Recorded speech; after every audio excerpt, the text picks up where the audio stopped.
नमस्कार दोस्तों, भोजपुरी बाल में आपका स्वागत है। खेसारी लाल यादव की फिल्म फरिश्ता ने तोड़ा बॉलीवुड के सुपरहिट सिनेमा पठान का रिकॉर्ड। बताएंगे बुरी खबर की जानकारी। इससे पहले चैनल पर नए आए हैं तो चैनल को सब्सक्राइब जरूर कीजिएगा, वीडियो को पूरा देखिएगा। चलिए वीडियो को स्टार्ट करते हैं बिना टाइम को गंवाए। आप लोगों को बता दें कि सिनेमा घर में बाल मचा रहा है फरिश्ता मूवी और दूसरा सप्ताह भी चल रहा है और अभी भी सिनेमा घर में जगह मिलने का नाम नहीं है। सिनेमा को देखने के लिए पब्लिक में उत्साह सा है। सिनेमा है ही ऐसा, भीड़ तो लगना ही था कि इतना धमाकेदार मूवी आज तक भोजपुरी इंडस्ट्री में किसी ने नहीं बनाया था। लेकिन भोजपुरी इंडस्ट्री में कुछ लोग ऐसा भी हैं कि इतना अच्छा मूवी को बहुत बेकार बोल रहे हैं। क्या ही बोले, भोजपुरी के दिन बदनाम हुई है।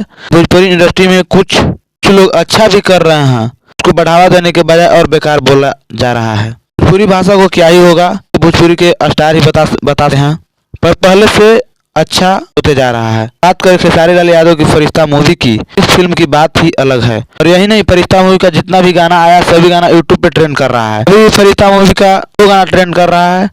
एक का नाम है पागले बना दी, जो कि यूट्यूब पे दूसरे नंबर पे ट्रेंड कर रहा है, और दूसरे गाने का नाम है लागे फिर से बनौले भगवान। इस गाने के ट्रेंडिंग की बात करें तो ये गाना यूट्यूब के 12वें नंबर पर ट्रेंड कर रहा है। यही नहीं, भोजपुरी को इसने जन्म दिया मनोज तिवारी और दिनेश लाल यादव इस फिल्म को हुए दीवाने और किए इस फिल्म की तारीफ। बोले कि ऐसा एक्टिंग सिर्फ खेसारी लाल यादव ही कर सकते हैं और कोई नहीं। ये वीडियो को खत्म करते हैं। वैसे आप लोगों को ये अपडेट कैसा लगा तो वीडियो को ज्यादा से ज्यादा शेयर कीजिएगा। मिलते हैं नए अपडेट के